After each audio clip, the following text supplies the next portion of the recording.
Hello and welcome to this video. It's an introduction to psychological adjustment after stroke for patients and carers.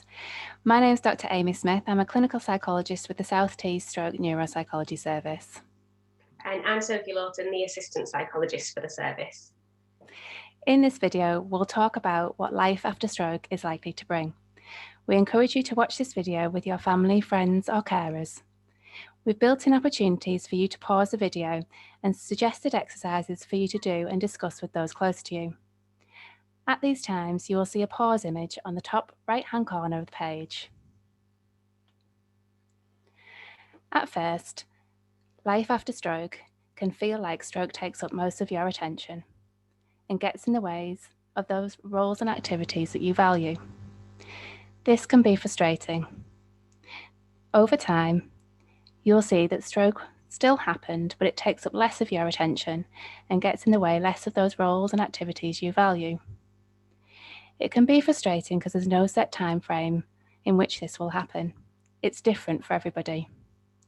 And it's due to a combination of adapting and using skills you developed and personal recovery.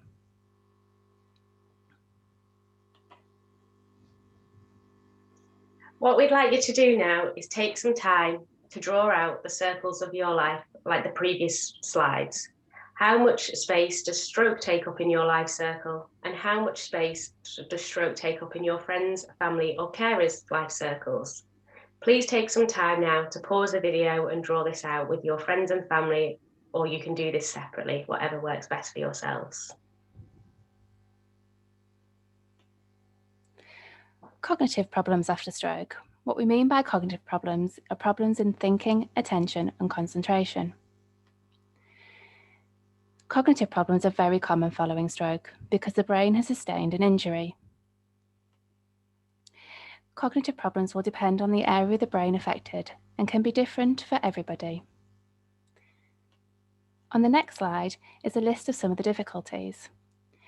You may experience one, two, or even several of these difficulties.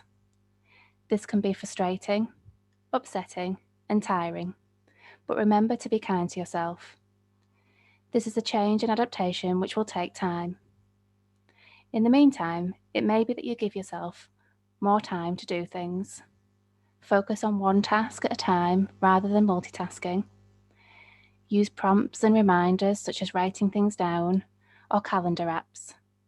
And it may also be important for your friends and loved ones to be aware of some of the changes you are going through. If you feel comfortable sharing this information with them, then they can make the necessary adaptations. For example, if you're aware you're having difficulties concentrating when catching up with your loved ones, it may be that you plan to meet them in environments that are less distracting with less noise. This can feel less tiring and less overwhelming to do things like this. Here are some of the difficulties other people have experienced.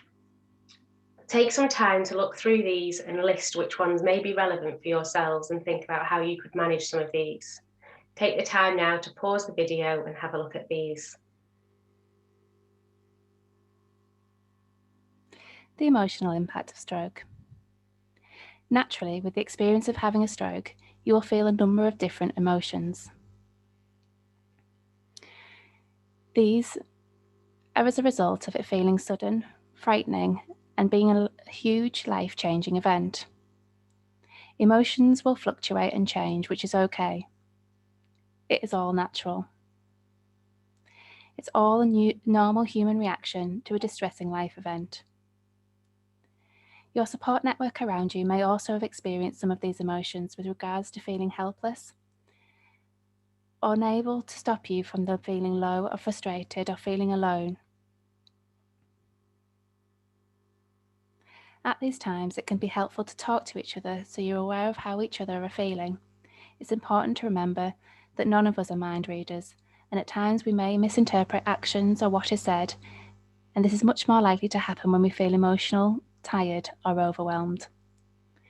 Again, this is all natural, as you're all adapting to changes, so be kind to yourselves and understanding of this process with each other. Take some time to look at the different emotions that you may have noticed as a result of your stroke. both from an individual point of view, but also a carer or friend point of view. Pause this video now and have a look and take some time to discuss this.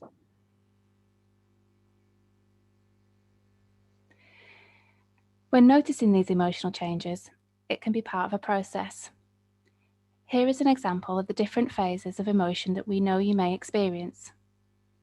You do not have to experience each step, and you can move up and down the steps. Your emotions are likely to fluctuate and cycle back around. You are still human, and you will have good and difficult days. This may be impacted by how much sleep you've had, if you're in pain or tired, as well as other factors. It's important to be aware of this and to remind yourself to take each day as it comes. Have a look at this model. Perhaps think about where you are at this moment and where the people around you may be.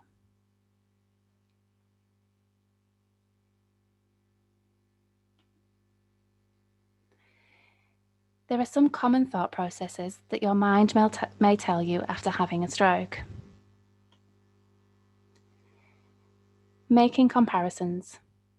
When life changes suddenly, people often make unhelpful comparisons with the past, such as, I used to be able to walk better. I used to be a good talker. Before the stroke, I was at work. My memory used to be brilliant. I was capable before the stroke. Now I'm incapable. I was independent before the stroke. Now I'm a burden.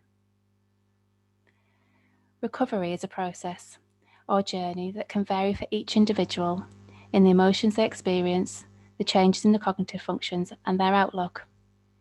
It can often be really easy to make comparisons during the recovery process to how things were prior to your stroke. At times, try to consider, are these comparisons helpful or unhelpful? If they are helpful, then that is okay. If they're unhelpful, try to reduce how often you do this until these comparisons eventually stop. Something that may be more helpful is to compare your recovery journey. Think about the first day you left hospital to where you are now. What has changed or improved in that time? When thinking of these comparisons within your recovery journey, it may be that you can now nap less in the day, or you can walk a little bit further during your local walk. These comparisons may help you to focus and redirect your attention on what you've achieved during your recovery and help you to focus on your strengths. By focusing on the achievements rather than the loss, it can change your way of thinking and increase your motivation. If we focus on the loss and the difficulties, it can sometimes be harder to change our thinking style back and impact on our mood in the longer term. Remember, you are not defined by the stroke.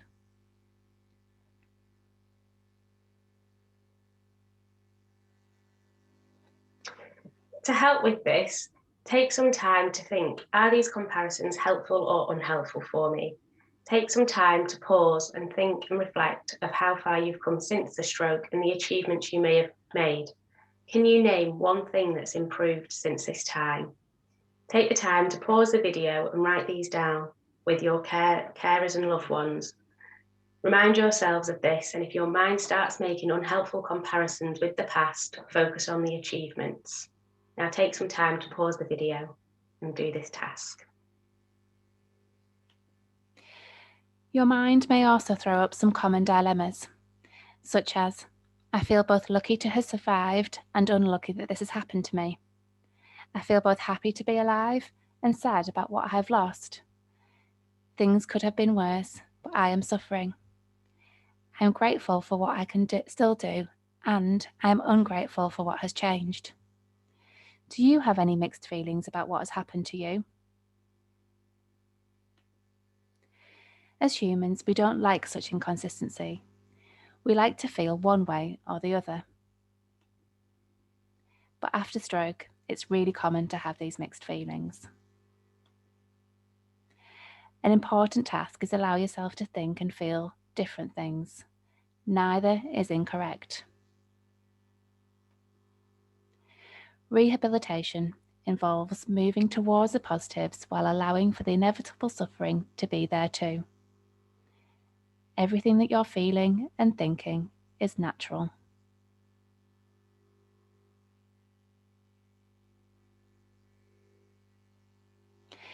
And that's the end of the video.